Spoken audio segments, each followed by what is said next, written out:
We're on. Hello. Yes.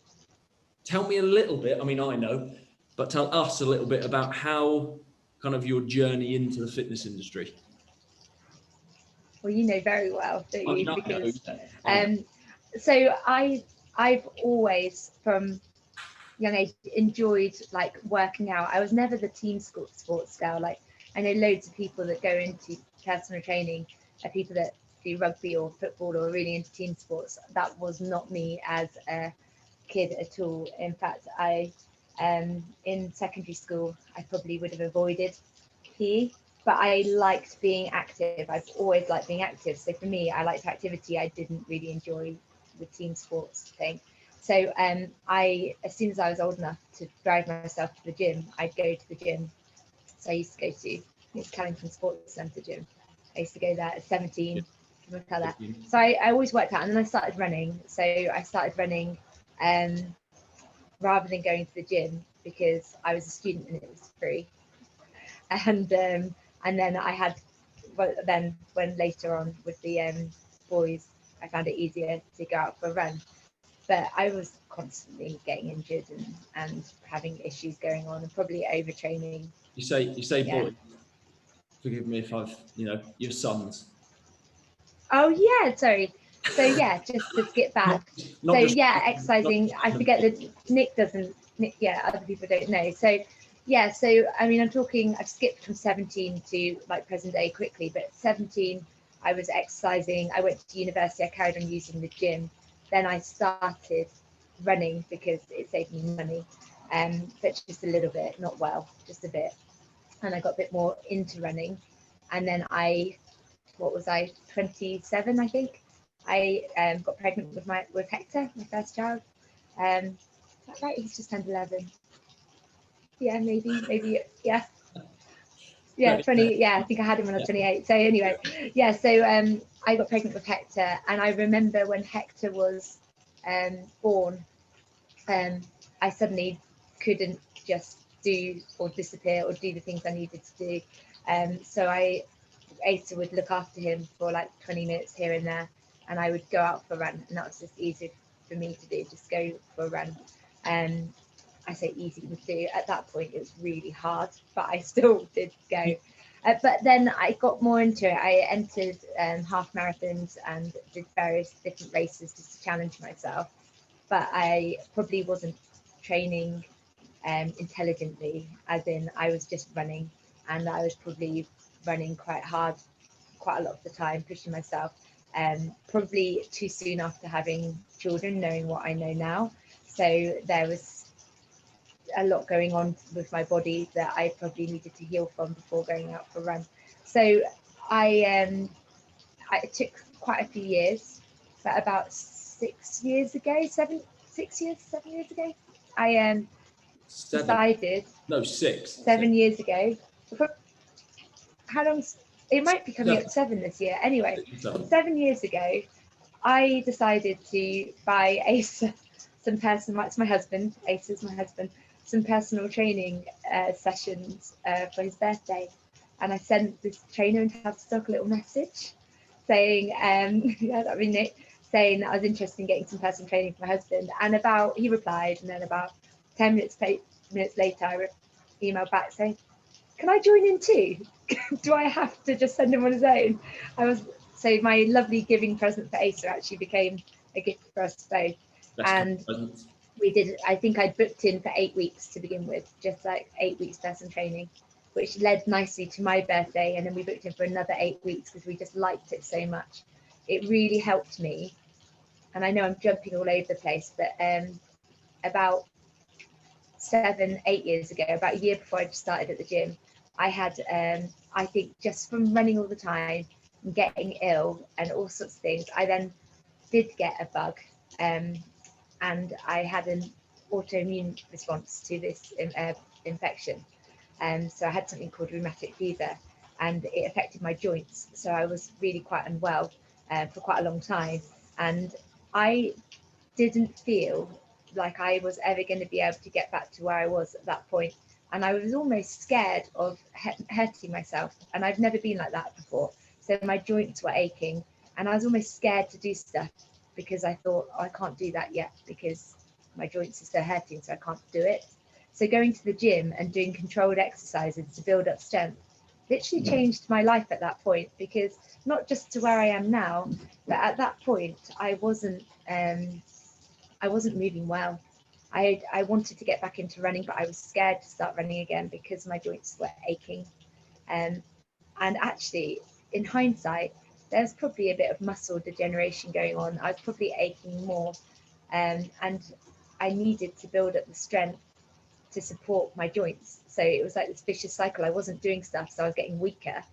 And by building the muscle up around my joints were protected, and I suddenly was able to do everything and more that I could do before. So that's kind of when I started going to the gym. And if you want me to go into personal training, it's a bit more of a wobbly longer.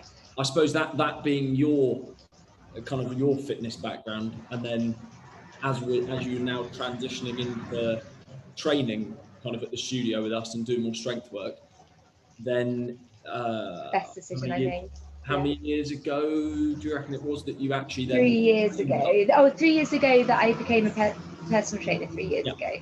So I was a primary school teacher, so I knew Jen, your wife, from teaching, which I think we didn't connect initially, but so I was a primary school teacher, and I loved teaching the kids, but I was quite often run down, which wasn't helping. And I was coming into the gym with you. I was working part-time as a teacher at that point, and I think you suggested to me, have you ever thought about becoming a personal trainer?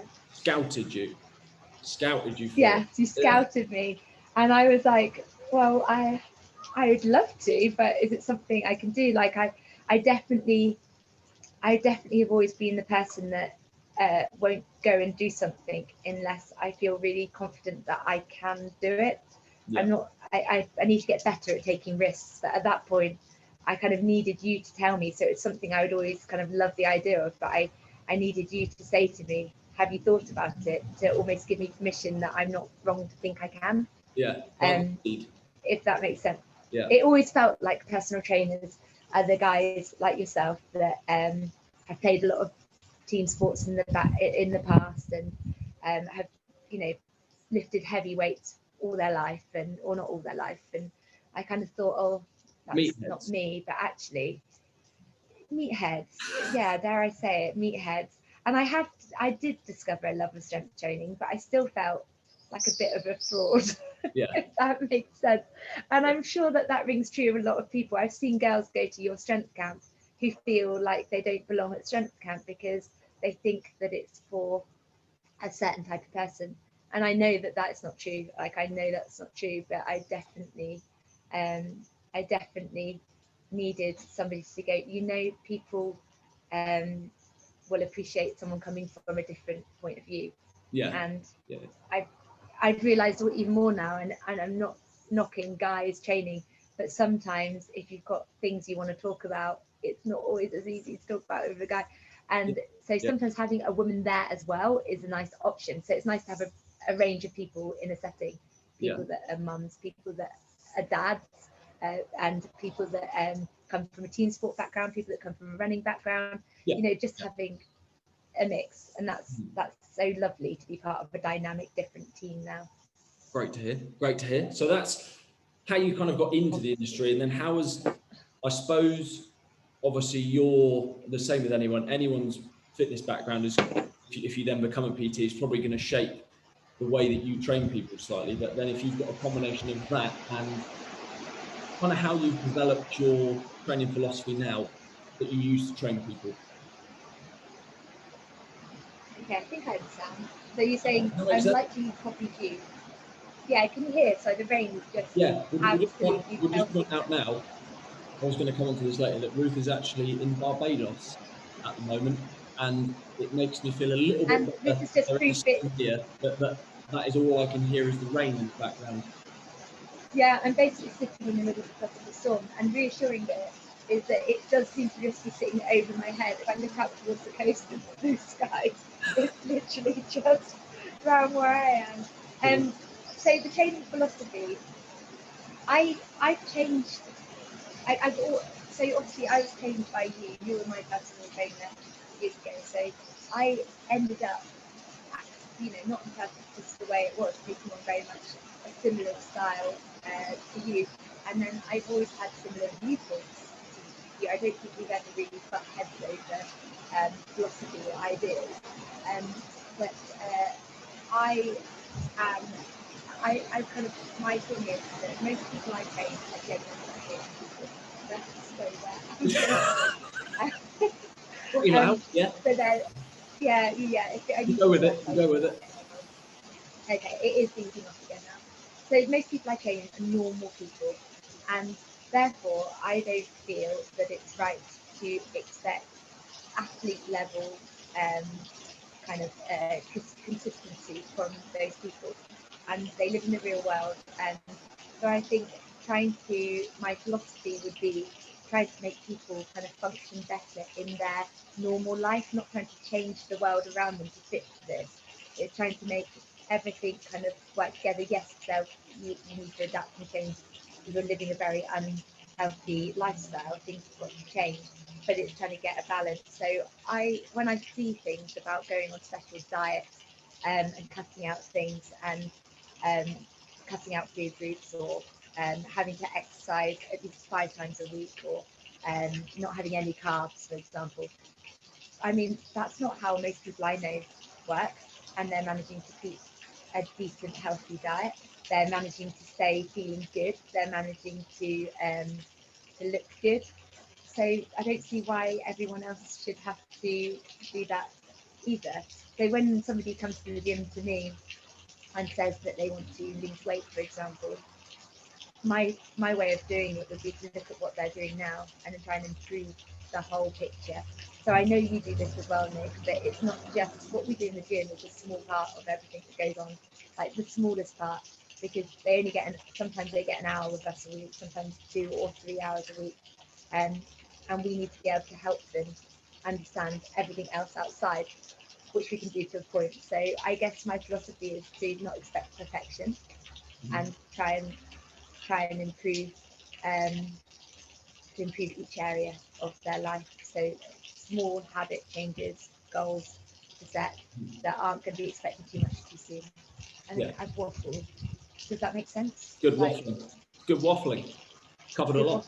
I know that you agree. I know we often talk about this. We often discuss, and I definitely discuss with Sarah, who I know you've done one of these before, that it's upsetting that people are often being sold whole lifestyle changes which aren't going to fit with the way they are. If you've got one, two, three, any children at home, or if you're living a really busy life where you have to do a job that's going to be sitting at a desk all day from 9 to 5, and then you're knackered in the evening, then it's trying to find how you can fit everything around those factors that you can't change, and to not beat yourself up, because if you're really undersleeping and working really hard and you're on a calorie deficit and then you're expected to put in 5 workouts a week as well, something's going to have to give. Either you're going to have to start working a little bit less and sleeping a little bit more, or you're probably going to end up going down to 3 training sessions a week if you're on a calorie deficit. You can't do everything. Try and intertwine it as part of your lifestyle instead of it being like a complete overhaul necessarily. Like sometimes there's times for it, but I know we kind of like you say. Sometimes more habit based. I'm talking general population. If you get somebody that's coming to you, either specifically athletes specifically training for an event, then that's different. And if you get somebody coming in wanting a body transformation and they're ready, but often people aren't ready for that body transformation stage. But I'm talking I've never really gone for the total body transformation. I know that other people have, but if they're going for that, then you're going to have to put everything else on hold to do that. But you've got to be ready to do that anyway. So it all sort of comes together, doesn't it? Yeah. Okay. And you're kind of, we're going to go down the route of how you see the fitness industry going over the next 5 years or so. But I think we've kind of already seen that happening out of our own hands in the last year, what with the pandemic happening and kind of more training's been not necessarily forced online, initially forced online, but it's sort of it's meant we've ventured it's out pushed more us. online. How have you found that? The trend? Yeah, it's so I mean, it opens up. It's got its pros and cons. You lose a bit of when you're training people online. Like, I love the fact that I can be here working somewhere else and see the clients back home, and that's because I know a lot of them, and I always make sure that if a client comes to me online, even if it's just purely on top line, I always have that one face-to-face meeting initially anyway. So I feel like I know everyone I train, and that's great.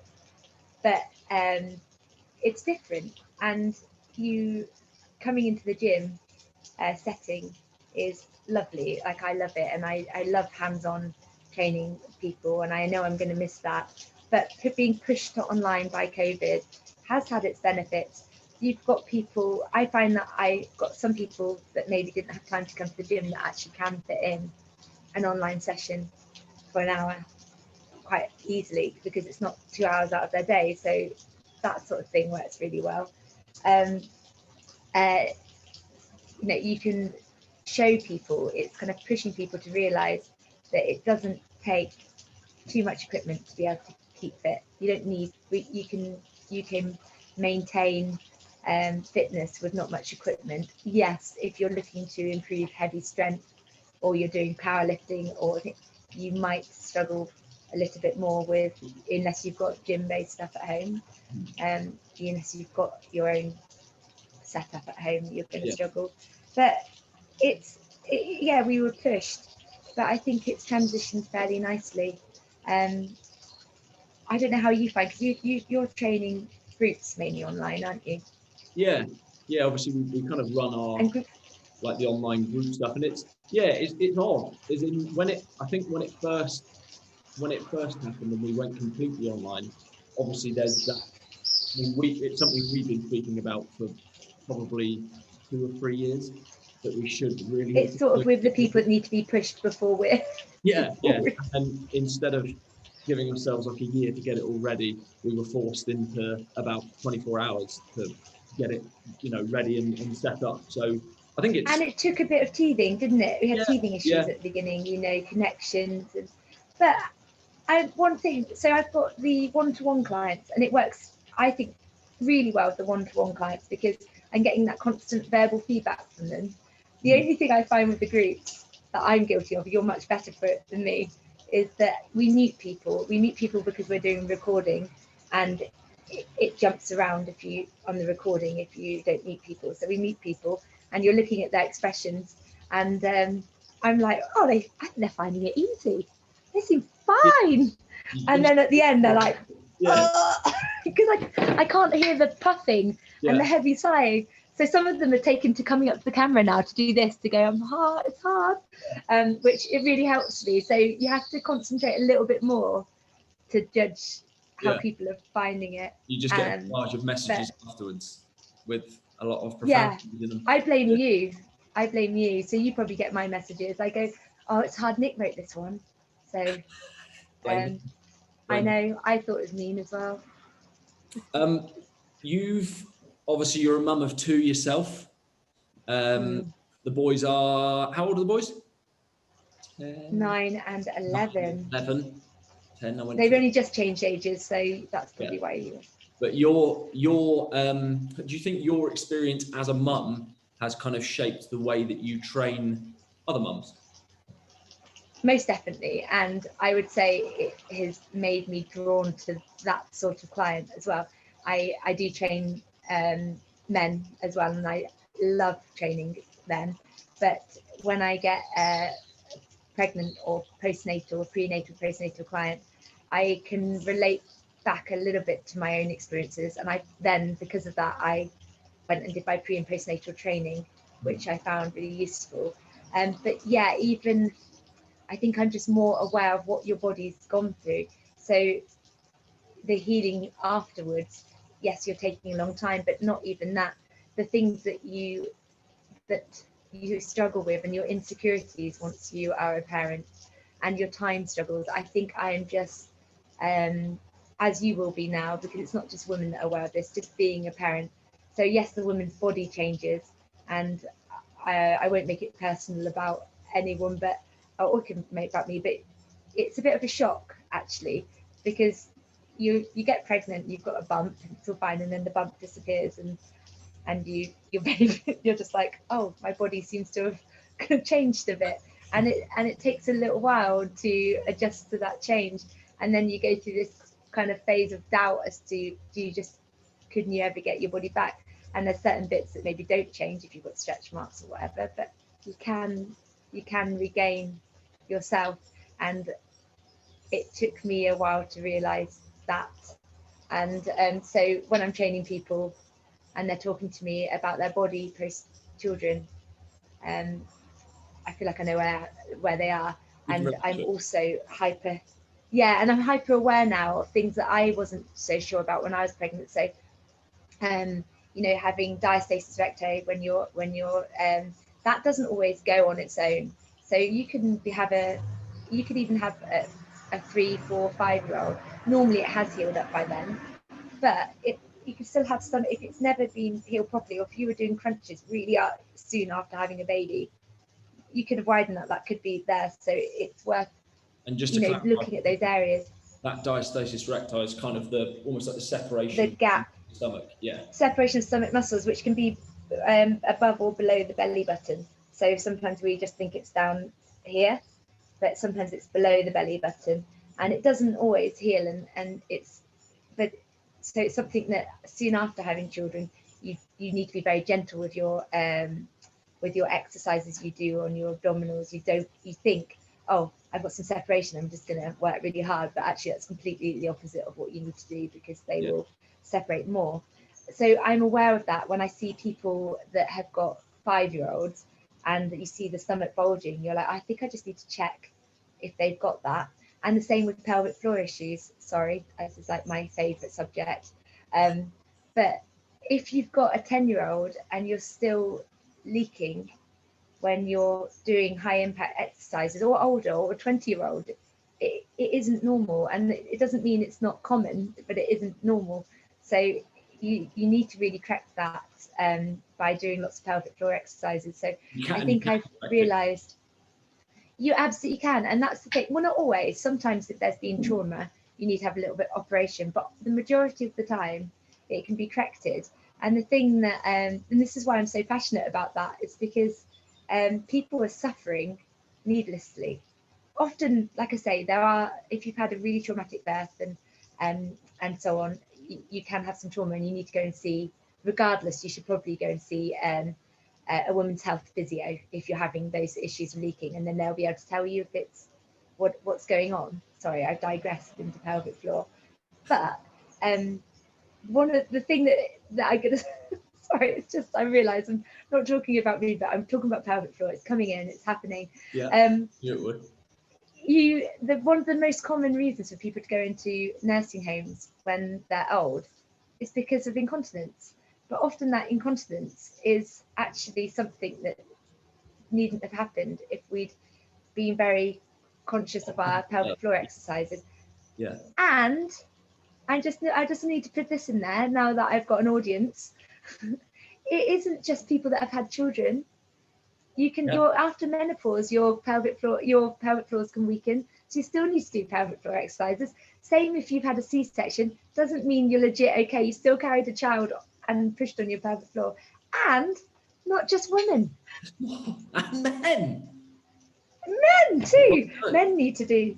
Need to do their pelvic floor. I don't think you want to tell me how they can tell they're doing it, but not for this chat. But if anybody wants to know how a man can know if they're doing their pelvic floor, send me a little message. I'll tell you. I was going to start to wrap it up. So it's probably if men do want to know how to control their pelvic floors, what's the best way to A, get hold of you, or B, kind of find out more about what you do? Sorry, Nick. They can find me on. They can. I'm sorry, I'm laughing because I'm thinking I don't think anybody will watch this far, but if they do watch this far and they want to send me a message, they could send me a direct message on my Instagram page, RuthMacPT. Weird messages after this. Well, I'm hoping. RuthMacPT. Yeah. On Instagram, or RuthMacPT@gmail.com as an email, or you can find me at Facebook.